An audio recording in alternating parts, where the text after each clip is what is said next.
Crease বা ফুল কাট crease যখনই করবে তখন তোমরা কি করবে, প্রথমে আইটাকে ডাউন করবে।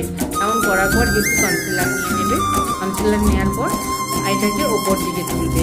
তাহলে কি হবে, তোমাদের একটা লাইন ক্রিয়েট হবে। ওই লাইন বরাবর তোমরা 38টা করবে। তাহলেই কিন্তু তোমাদের সঠিক 38টা হবে। আর তোমরা ফার্স্ট টাইম যখন এমনি আন্দাজে করতে যাবে তখন কি হবে, লাইনটা এদিক ওদিক হয়ে যেতে পারে। তো তোমরা এই প্রসেসে অবশ্যই 38টা করো, দেখবে একদম ঠিকঠাক আসবে। হাফ কাট ক্রিজ বা ফুল কাট ক্রিজ যখনই করবে তখন তোমরা কি করবে, প্রথমে আইটাকে ডাউন করবে।